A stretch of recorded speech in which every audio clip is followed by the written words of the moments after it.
God. But basically, I yelled at God and I told him that I wanted to be a warning angel. And he said, for what? And I replied, to save souls. He said, how many? I said, infinity times 7. He said, I got 3 days to save 3 souls. And if I don't, I won't be kicked out of heaven, but basically be stuck on earth forever. So I slightly raised my hand and they said, what is it now? I said, I need to go to a place in Philly or a gentleman club where there is no gentleman, a place called Vanity Graham. You see, I got to get to this girl named Isha to give her a dance. And if it was a minor fee to get a private dance privately, and she came in so vibrantly, but she tried to touch my thigh, and I had to send her vibrations to show her my heavenly power by shaking the strip club so violently. And as I rubbed my short trim goatee, I told her to sit down silently. I told her, I like this building. Even though the real estate agent sold this property to the enemy, I am an angel. But I know you don't believe me, so ask me some questions. And if I don't get them right, then you can get rid of me. She said, then where was I born? And I said it was supposed to be Virtual Hospital, but you ended up being in Kennedy. 4 people in the room, including 10 insects, and one was on the windowsill. That was a centipede.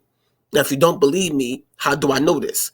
See, right now, your breath smells like the 2 blunts you just rolled, and your coke habit with the undigested Hennessy resting in your kidney. I could speak about your outfits or the heels and fishnets. I mean, like your height is at 5'1", your weight is at 140. I know your entire body mass index, and with your promiscuity, sheesh, I mean, you'll contract more than herpes simplex.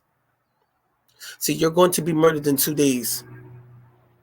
See, 2 guys start to argue, and one belongs in the asylum, and one starts to draw his weapon, and bullets left the chamber into the bartender and hit 3 bottles behind them. Now, if you were the international dancer you were called to be at the time, you probably would be listening to Juanita Bynum. See, I want you to be better.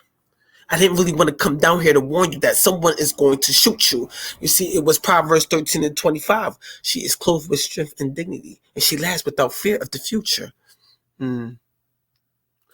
See, 5 years ago, you ignored this guy named Jorge, who had a brochure for casting for dancers and singers for a show on Broadway.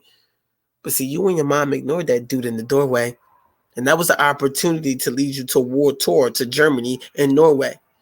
You could believe that angels are a concoction made from human fantasy, or perceive this conversation as a hallucination that's actually occurring.